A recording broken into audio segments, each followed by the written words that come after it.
ওকে, আমাদের এই প্রোডাক্টের উপরে আমি কাজটা করব, এই পেজের উপরে। এই পেজটা হলো প্রোডাক্টের যে পেজটা। তো আমি আমার ক্যাট প্রোডাক্টের জন্য মানে ক্যাটাগরি ওয়াইজ প্রোডাক্ট শো করানোর জন্য আমার এখানে ক্লিক করলে ক্যাটাগরি ওয়াইজ প্রোডাক্টগুলো শো হবে। এটার জন্য আমি একটা ফাংশন লিখি। ফাংশন দেখলাম, ফাংশন নাম দিলাম হলো ক্যাট প্রোডাক্ট, প্যারামিটার রিকোয়েস্টটা পাঠিয়ে দিলাম। আর আমি রিটার্ন করব রেন্ডার করব কাকে, এই যে আমাদের যে প্রোডাক্টের যে পেজটা এটাকে তো রেন্ডার করবো। আর এটা কোনটা, এটা তো যেটাই না প্রোডাক্টের, দেখা যায়। আচ্ছা আমি আস্তে আস্তে, আচ্ছা আমি আস্তে আস্তে যাচ্ছি। আমাদের এই ক্যাট প্রোডাক্টের যে ফাংশনটা লিখছে এটা আমাকে কোন পেজে রেন্ডার করবে, এই যে আমার যে প্রোডাক্টের যে পেজ, অল প্রোডাক্টের যে পেজটা, এই অল প্রোডাক্টের পেজটা আমাকে রেন্ডার করবে। আর অল প্রোডাক্টের পেজ কোন জায়গায় আছে, টেমপ্লেটের প্রোডাক্টে ঢুকে এই প্রোডাক্টের, তাই না, এই প্রোডাক্ট ডট এইচটিএমএল, এই যে সেম এজ এটা, তাই না। তাহলে আমি এটা কপি করে আমি এটা এখানে বসাই দিলাম, কন্টেস্ট আপাতত উঠাই দিলাম। ওকে, এখন এটার জন্য আমার কি করতে হবে, একটা ইউআরএল তৈরি করতে হবে।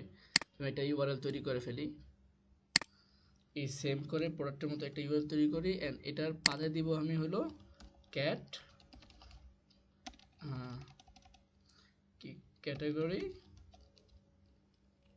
প্রোডাক্ট স্ল্যাশ, তারপর অল প্রোডাক্ট,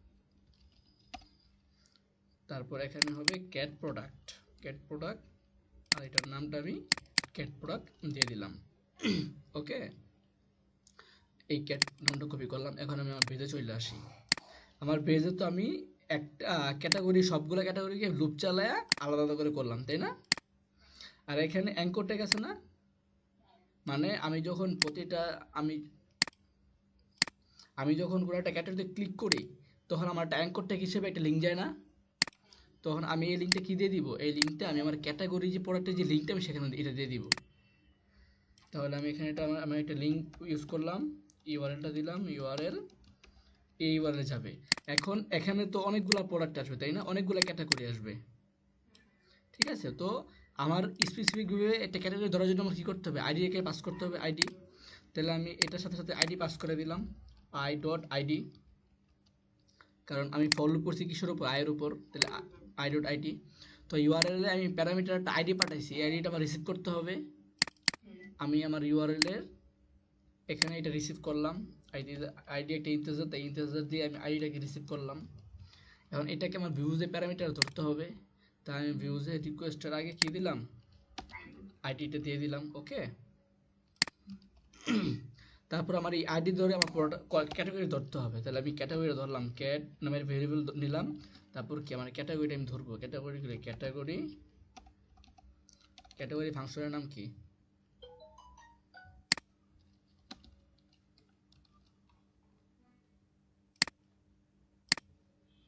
তাহলে ক্যাটাগরি ডট অবজেক্ট ডট, এ দেখ এটা শিখালো, এটা কি গেট। আমি ডাটাবেস থেকে কিভাবে ডাটা তুলে নিয়ে আসবো বা ডাটা ধরবো, এটাই বলছে স্যার, এটাই বলছে। প্রথম অন্যভাবে বলছিল, পরে আবার এটাতে কনভার্ট করছে যে আমি ডাটাবেস থেকে কিভাবে, এটা তো খেয়াল নাই তুমি, এটা পরে এটা বলো যে আমি ডাটাবেস থেকে কিভাবে ডাটা ধরবো বা ডাটা তুলে নিয়ে আসবো। তারপর এমা যে দেখেন, এই যে এইভাবে এইভাবে অবজেক্ট করে দেখেন, যাক কিডিং। ওকে, তাহলে আমি আইডি দিয়ে আমি আগে আমার ক্যাটাগরিটা ধরলাম, ঠিক আছে। তারপর আমি কি করব, আমার এই প্রোডাক্টটাকে আমি ধরবো, এই ক্যাটাগরি তো যা যা প্রোডাক্ট আছে সেই প্রোডাক্টটা আমি ধরবো। কিভাবে ধরবো, product dot object dot filter, ফিল্টারের ক্যাটাগরি প্রোডাক্ট কি,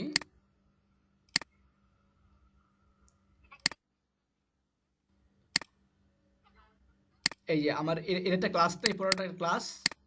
তাই আমি এখানে রাইট বাটন ক্লিক করলাম, ক্লিক করে আমি এখানে গো টু ডিক্লারেশন, হয় হয় এটা সবার হয়। আচ্ছা দেখতেছি হারা, এরপর গো টু ডিক্লারেশনে গেলে আমার এই প্রোডাক্টটা চলে আসবে। তো এটার ক্যাটাগরি কি, এই যে ক্যাটাগরি, তাই না। তাহলে এই category so category is equal কি হবে ক্যাট। তাহলে আমার এই ক্যাটাগরির সব প্রোডাক্ট আমি এখানে পাবো না, সে সব এখানে পাবো, ঠিক আছে। এখন আমার কি করতে হবে, এখন দেখ, এখন আমি যখন শপে যাই আমার এই সব প্রোডাক্ট আসে, তার মানে সব প্রোডাক্টের লুপ, তারপর এই পেজিনেশন সব কিছু সেম না, সব কিছু আমার সেম রাখতে হবে, তাই না। তো আমি এখন কি করব, এই উপরে যা যা আছে সব কপি করব, খালি মাত্র ওই যে এই প্রোডাক্টটা বাদে, এটা বাদে বাকি যা আছে সব কপি করলাম, কপি করে আমি কি করব, আমি এটা এই যে এখানে পেস্ট করে দিব, ঠিক আছে। আর আমার প্রেজেন্টেশনের ভিতর আমার প্রোডাক্টটা কি দেওয়া ছিল, আইটেম প্রোডাক্ট না, তা আমি এই প্রোডাক্ট নামটা এই প্রোডাক্ট এটা আমরা প্রোডাক্ট না রেখে প্রোডাক্ট দিয়ে দিলাম, ঠিক আছে। তাহলে সে মিলা গেল না, তাহলে এটা এর পর প্রেজেন্টেশন হয়ে যাবে, প্রেজেন্টেশন হয়ে তারপর কন্টেস্ট হয়ে, হ্যাঁ, তারপর সব কিছু অথেন্টিকেশনে একবার সব কাজ হয়ে আসবে, ঠিক আছে। তাহলে এখন আমি এখন যাও ক্লিক করে দেখি, আসলাম মেনে, আসলাম মেন মেন প্রোডাক্ট পাইছি, এই যে মেন প্রোডাক্ট সব না, এটা তো ইউমেনে দিছস, এটা ইউমেনে দিছস তাহলে, হ্যাঁ হ্যাঁ হ্যাঁ হ্যাঁ হ্যাঁ হ্যাঁ। তারপর আমি ইউমেনে আসি, তারপর ইউমেন প্রোডাক্ট পাইলাম, বুঝতে পারছস। চাইলে গেলাম, চাইলে প্রোডাক্টে গেলাম, পাইলাম, ঠিক আছে। তোর মায়ের লাগে কোন ড্রেসটা অর্ডার করবো, আচ্ছা আচ্ছা, তোর লাগে তো অনেক কিছু অর্ডার করছি আজকে, ইমার মায়ের লাগে অর্ডার করি, ইমা আপনি বলেন আপনার মায়ের লাগে কোনটা অর্ডার করবো, এটা করি, হ্যাঁ এটা ক্লাসিক, হ্যাঁ, না এটা এটা আমি আমার মায়ের লাগে করবো না,